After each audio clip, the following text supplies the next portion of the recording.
Bienvenue à toutes et à tous dans cette vidéo sur les infections urinaires.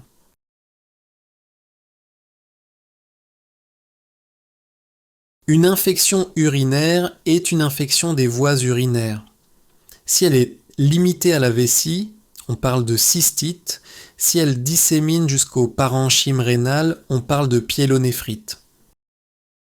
Les infections urinaires touchent majoritairement les femmes, particulièrement au début de l'activité sexuelle et à la ménopause. Chez les hommes, les infections urinaires sont liées à une atteinte prostatique et sont plus fréquentes à partir de 50 ans. Les infections urinaires du jeune enfant sont causées par des malformations des voies urinaires.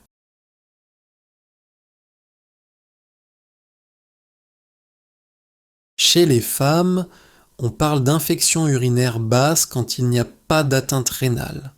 Parmi les infections urinaires basses, on différencie la cystite aiguë simple, la cystite à risque de complications et la cystite récidivante à partir de 4 épisodes par an. Les infections urinaires hautes, aussi appelées pyélonéphrite aiguë, sont caractérisées par une atteinte du parenchyme rénal. On distingue les pyélonéphrites aiguës non graves, qui peuvent être avec ou sans risque de complications, et les pyélonéphrite aiguës avec au moins un critère de gravité. Les critères de gravité incluent un sepsis grave, un choc septique ou bien la nécessité d'un geste urologique. Chez les femmes, on peut également observer une colonisation urinaire qui correspond à une bactériurie, donc à la présence de bactéries dans les urines sans signe clinique. Les bactériuries asymptomatiques ne nécessitent pas de diagnostic ni de traitement, sauf dans le cas d'une grossesse où elles peuvent entraîner des complications. Les infections urinaires chez les hommes sont regroupées sous la dénomination d'infections urinaires masculines.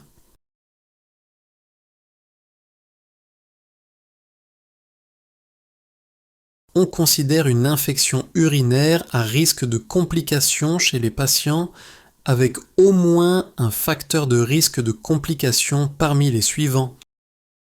Avoir une anomalie organique ou fonctionnelle des voies urinaires, être un homme ou une femme enceinte, ou encore avoir plus de 65 ans et au moins 3 critères de Fried. Les critères de Fried incluent une perte de poids involontaire, un rythme de marche lent, une faible endurance, de la fatigue, de la faiblesse ou une activité physique réduite. Un âge supérieur à 75 ans, une insuffisance rénale chronique sévère ou une immunodépression grave sont aussi des facteurs de risque de complications.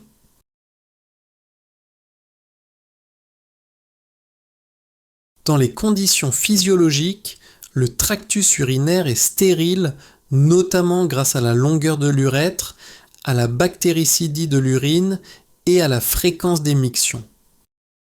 Mais lors d'une infection urinaire, une bactérie commensale de la flore digestive, le plus souvent Escherichia coli, passe vers la flore vaginale par voie ascendante, ce qui entraîne une infection du tractus urinaire, puis un risque d'infection du rein, et enfin une possible dissémination hématogène.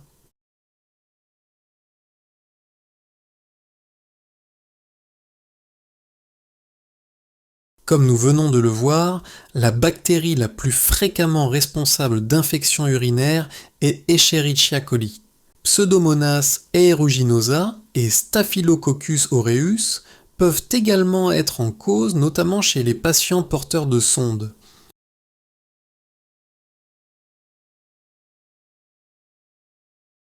Les facteurs de risque d'infection urinaire sont le sexe féminin, une anomalie de l'arbre urinaire, un trouble de la vidange urinaire, une mauvaise hydratation, la grossesse par des mécanismes anatomiques et hormonaux, la prise d'antibiotiques qui ont pour conséquence de détruire la flore vaginale, la ménopause qui modifie la flore vaginale, la constipation, le port d'une sonde urinaire et des mauvaises habitudes hygiéno-diététiques comme le port de pantalons moulants ou une mauvaise hygiène urinaire.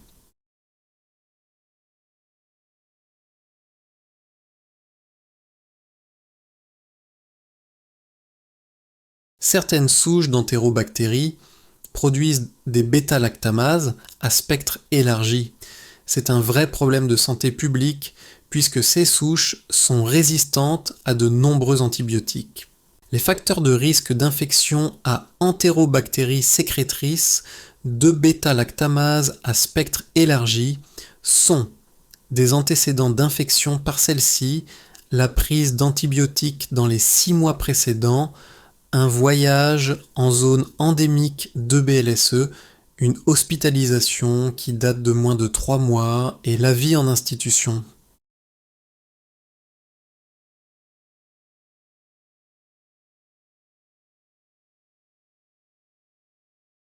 Les signes cliniques d'une cystite sont une polacurie, une sensation de brûlure, des impériosités et une pesanteur pelvienne.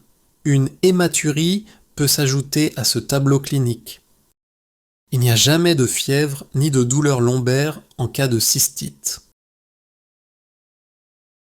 En revanche, les signes cliniques de la pyélonéphrite aiguë incluent une fièvre, une sensation de malaise général et des douleurs de la fosse lombaire. À ces signes peuvent s'ajouter également les signes classiques de la cystite. Une pyélonéphrite peut se compliquer en abcès rénal, en bactériémie, en sepsis ou bien en choc septique. Chez les hommes, les signes cliniques sont ceux d'une prostatite. Le diagnostic est généralement fait sur de l'urine, toujours prélevée en milieu de jet, 4 heures après la précédente miction, après une toilette du méa urinaire et dans un récipient stérile. D'autres prélèvements sont possibles, comme un sondage vésical, une ponction dans la tubulure chez les patients porteurs de sonde, une ponction suspubienne chez le nourrisson ou l'urine récoltée grâce à un collecteur. Ces prélèvements doivent être acheminés rapidement au laboratoire, en moins de 2 heures dans des conditions de température ambiante et sans milieu de transport, en 12 heures à 4 degrés ou bien en 24 heures en tube boraté.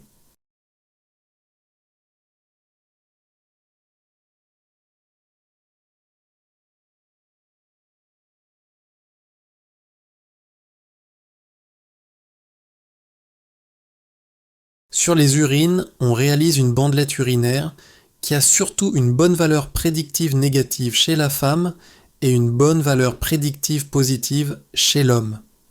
C'est-à-dire que chez la femme, si la bandelette urinaire est négative, on conclut à l'absence d'infection urinaire et qu'à l'inverse, une bandelette urinaire positive ne signifie pas forcément une infection urinaire. Chez l'homme, une bandelette urinaire positive permet de poser le diagnostic d'infection urinaire.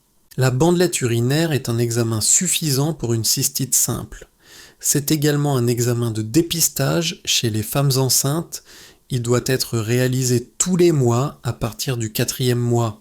La bandelette urinaire permet de quantifier les leucocytes et les nitrites pour les comparer au seuil de positivité. Un examen cytobactériologique des urines est nécessaire pour les infections urinaires autres que la cystite simple. En plus de compter les leucocytes, on réalise une coloration de grammes, une mise en culture sur milieu chromogène, une identification, un dosage de la bactérie et un antibiogramme. La bactériurie est dite significative si elle est supérieure à 10 puissance 3 unités formant des colonies par millilitre ou bien à 10 puissance 5 chez les femmes enceintes. On peut ajouter dans le cas d'une pyélonéphrite, des hémocultures, une numération formule sanguine, le dosage de la CRP et de la créatinine.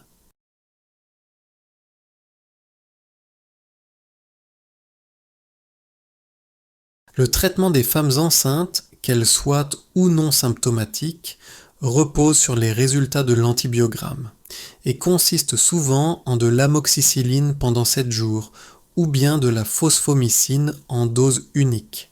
Le traitement d'une cystite simple repose sur de la phosphomycine en dose unique ou en deuxième intention du pivmécidinam pendant 5 jours. Si les manifestations cliniques sont importantes et que le traitement ne peut pas attendre, alors on traite les cystites à risque de complications par de la nitrofurantoïne pendant 7 jours ou de la phosphomycine en 3 doses. Si à l'inverse le traitement peut attendre, on l'adapte à l'antibiogramme. La prescription sera souvent de l'amoxicilline ou du pivmécidinam. Les pyélonéphrites non graves et sans risque de complications sont traités par une fluoroquinolone pendant 7 jours ou par une C3G IV également pendant 7 jours.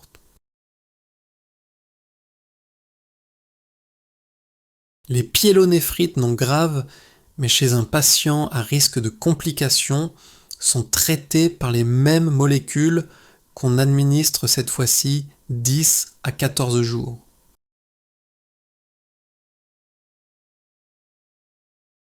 Pour les pyélonéphrites graves, le traitement est toujours par voie intraveineuse. Il repose le plus souvent sur une céphalosporine de 3e génération à laquelle on ajoute de l'amicacine. Si la bactérie y est sensible, l'alternative est de la piperacilline avec du tazobactam et de l'amicacine. Mais ces antibiotiques ne sont pas particulièrement efficaces sur les EBLSE.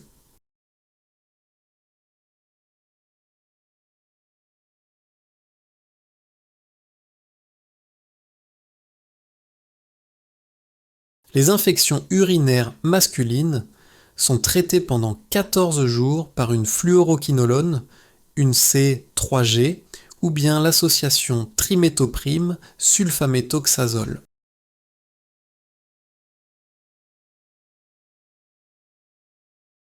Pour prévenir cette infection, on doit réguler le transit du patient, lui conseiller une bonne hydratation, une bonne hygiène et le port de sous-vêtements en coton pas trop serrés.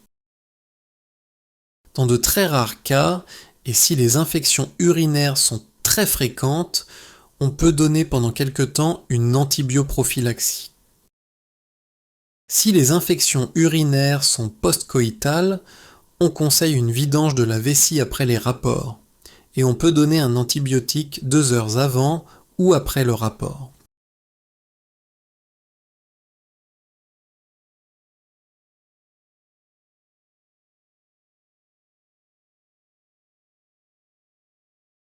Je vous remercie pour votre attention et vous invite à approfondir vos connaissances. Je vous souhaite d'excellentes révisions.